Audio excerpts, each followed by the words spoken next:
రాష్ట్ర ముఖ్యమంత్రి అయితే మనకు జరిగే లాస్ చెప్తున్నా. ఇక్కడ బీసీ సోదరులు ఉన్నారు.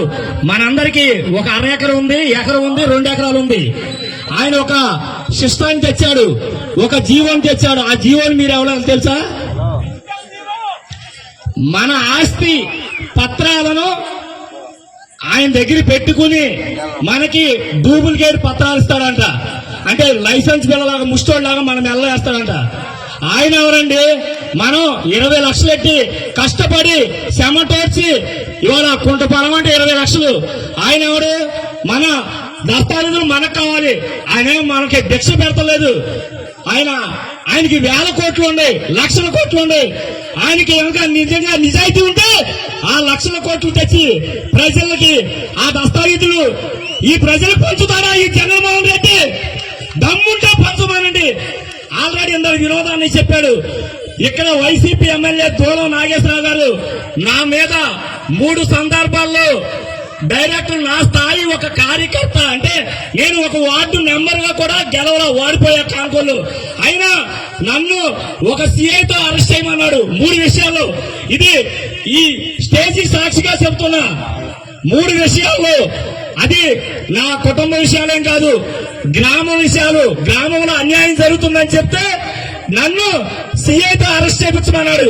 ఇది మనస్ఫూర్తిగా నా మనస్సాక్షిగా చెప్తున్నా. ఇక్కడ ఎవరు దళారు? నేను ఒక్కటే చెప్పా, ఎవరికైనా సరే రాజకీయాల్లో శాశ్వత శత్రువులు ఉండరు, శాశ్వత మిత్రులు ఉండరు. ఈ రోజున నీ వెనకాల ఉన్న జనం రేపు చంద్రబాబు నాయుడు గారు గెలిస్తే మా దగ్గర ఉంటారని గుర్తు పెట్టుకోండి. నాకేం ఆస్తులు, నాకేం వ్యాపారాలు, కానీ నాకున్నదల్లా ఈ రాష్ట్ర భవిష్యత్తుని కాపాడాలంటే చంద్రబాబు నాయుడు గారు రావాలి.